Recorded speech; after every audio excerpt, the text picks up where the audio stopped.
मुझे बोलने के लिए जो समय दिया है, मैं उसमें से 2 मिनट का समय महाकुंभ हादसे का शिकार लोगों की आत्मा की शांति के लिए खड़े होकर के मौन रखना चाहूँगा।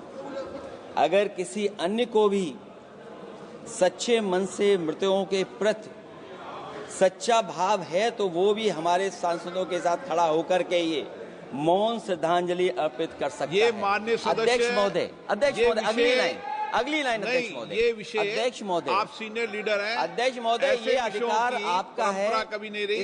ये मैंने विषय मेंशन करते हुए भरोसा है इस विषय पर मौन कर दिया था, इसलिए अध्यक्ष का अधिकार है। हाँ, मैं वही अध्यक्ष महोदय, ये जो बात मैं शुरू कर रहा हूं, जहां मैंने मौन 2 मिनट के लिए श्रद्धांजलि की बात की है, ये अधिकार मेरा नहीं है अध्यक्ष महोदय, ये अधिकार आपका है।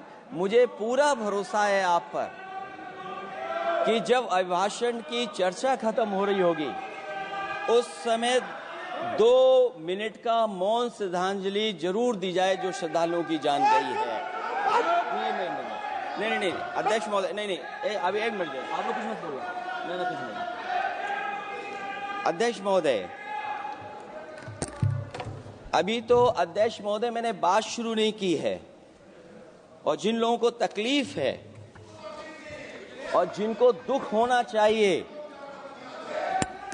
उनके बारे में मैं, हालांकि वो बाद में कहना चाहता था महाकुंभ के बारे में, लेकिन अध्यक्ष महोदय क्योंकि बहुत सारे माननीय सदस्य ये सुन नहीं सकते हैं, इसलिए मैं बात वहीं से शुरू करता हूं। बहुत सारे आंकड़े सरकार ने दिए हैं।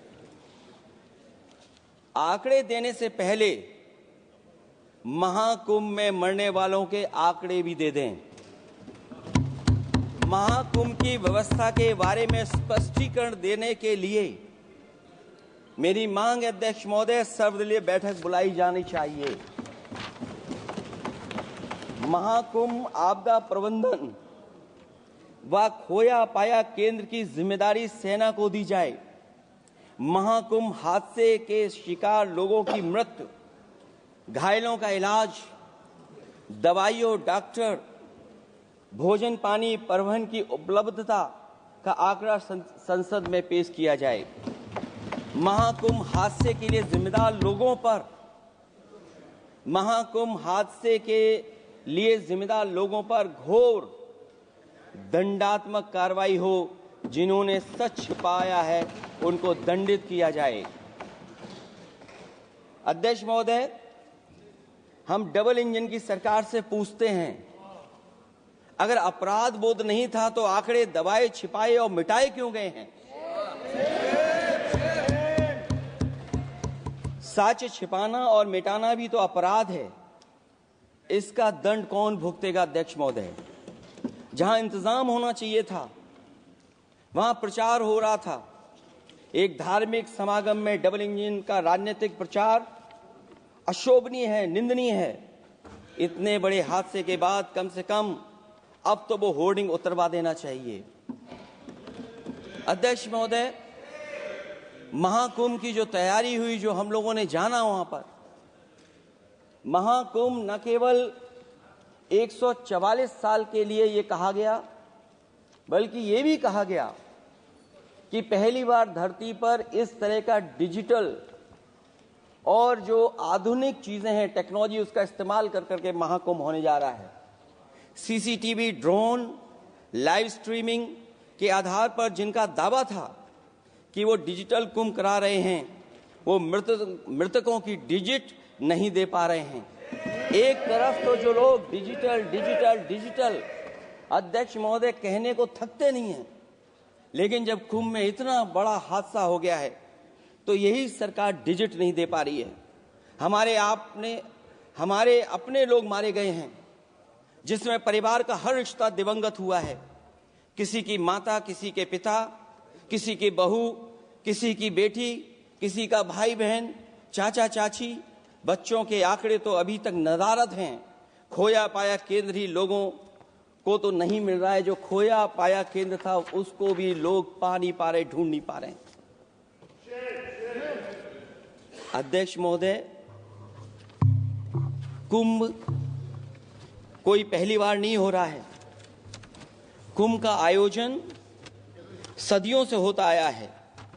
हमारे पौराणिक और हमारे इतिहास के दस्तावेज ये बताते हैं कि समय समय पे जो भी सरकारें रही होंगी, जिसका भी राज रहा होगा अध्यक्ष महोदय, उसने महाकुंभ या इस तरह के कुंभ का आयोजन किया है। एक तरफ तो वो कि जो 144 साल बाद महाकुंभ होने जा रहा है, उसका इतना प्रचार किया, और मैंने तो कई टीवी इंटरव्यूज में, कई समाचार चैनलों पर ये बात सुनने में आई और सुनते रहे हम लोग कि सरकार ने 100 करोड़ लोगों के आने का इंतजाम किया है। और अगर 100 करोड़, अध्यक्ष महोदय, अगर ये बात गलत है तो मैं रिजाइन आपको देना चाहता हूं। अगर अध्यक्ष महोदय, ये माननीय सदस्य लोग अगर ये नहीं सुन पा रहे हैं तो मैं इनको एक एक को, आप नहीं गए स्नान करने, आप स्नान करने नहीं गए, इसीलिए इस तरह की भाषा का इस्तेमाल कर रहे हैं। अध्यक्ष महोदय, ये कहा गया कि 144 वर्ष के बाद ये हो रहा है। जहां तक मेरी समझ और जानकारी कहती है, जो एस्ट्रोनॉमी और एस्ट्रो चीजों को समझते होंगे वो ये स्वीकार करते होंगे, जो भी कुंभ होता होगा वो 144 वर्ष के बाद ही होता होगा। लेकिन ये कहा गया कि नक्षत्र ऐसे हैं, तो मैं अध्यक्ष महोदय सरकार से कहना चाहता हूं कि सतयुग से लेकर के कलयुग तक ये सनातन परंपरा रही है कि संत महात्मा साधु समाज मुहूर्त के हिसाब से शाही स्नान करते हैं। उसमें नक्षत्रों के हिसाब से जो सहयोग बनता है वही शाही स्नान का मुहूर्त होता है। लेकिन भाजपा के राज में ये सनातन परंपरा टूट गई। पहले सरकार ने संत समाज को शाही स्नान रद्द करने का आदेश दिया, जिससे अनादिकाल की सनातन परंपरा टूटी। और फिर जब देश भर में ये बात उठी, तो उन्होंने हादसे को छिपाकर फिर से आदेश दिया कि अखाड़े शाही स्नान करने जाएं। इससे सरकार ने पावन मुहूर्त के स्थान पर अपने मनमाने समय पर स्नान कराने का आदेश दिया। बात उस दिन या तिथि की नहीं होती है, बल्कि निश्चित मुहूर्त काल की होती है। ये सनातन परंपरा तोड़कर इन लोगों ने अच्छा नहीं किया। और ये क्या परंपरा टूटी है कि नहीं टूटी है, मैं समझता हूं अध्यक्ष महोदय मुझसे बेहतर सामने वाले ज्यादा जानते होंगे इसके बारे में।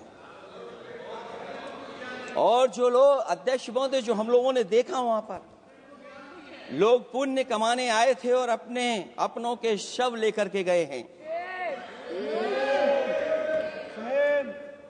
चमत्कारी करिश्मा तो ये हुआ है, श्रद्धालुओं के शव मिल गए थे, पर सरकार स्नान करने वाले मरने वालों की बात स्वीकार नहीं कर रही थी। और इससे ऊपर ये बात जो वहां पर और हुई, अध्यक्ष महोदय,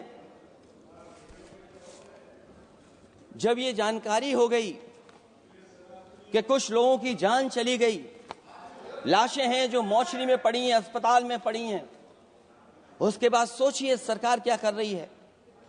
अपने सरकारी हेलीकॉप्टर में फूल भर करके फूलों को डालने का काम किया। सोचिए ये हमारी कहां की सनातनी परंपरा है। मैं जानना चाहूंगा सदन के माध्यम से हमारे माननीय सदस्य बताएं कि जहां लाशें पड़ी रही हों, न जाने कितनी चप्पलें पड़ी थीं, न जाने कितनी चप्पलें पड़ी थीं, न जाने कितने कपड़े पड़े थे, महिलाओं की साड़ियां थी, कपड़े थे, लेकिन उनको कैसे उठाया गया? उन सबको उठाया गया जेसीबी मशीन से, ट्रैक्टर की ट्रॉली से। उनसे उठा करके कहां फेंका कोई नहीं जानता, लेकिन जब उनको लगा कि वहां से बदबू आ रही है तो यही सरकार के लोग छिपाने लगे हैं। यही आपका महाकुंभ का आयोजन था। और हर बात को छिपाने के लिए न केवल ये लोग मीडिया का सहारा ले रहे हैं, मीडिया का सहारा लेते लेते सुनने में आया है कुछ दबाव और कुछ स्वीटनर भी दिए जा रहे हैं जिससे उनकी खबरें बाहर ना आ जाएं। और अगर अध्यक्ष मोदी ये बात सब गलत है मेरी, अगर ये बात सब गलत मैं कह रहा हूं, तो अभी तो नेता सदन को अभी भाषण देना है। और मैं ये बात और कहना चाहता हूं, आप अपनी तरफ से जानकारी कर लीजिएगा। हमारे उत्तर प्रदेश के मुख्यमंत्री जी ने शोक नहीं प्रकट किया था। जब देश की राष्ट्रपति और प्रधानमंत्री जी ने शोक प्रकट किया, उसके बाद 17 घंटे बाद सरकार ने स्वीकार किया।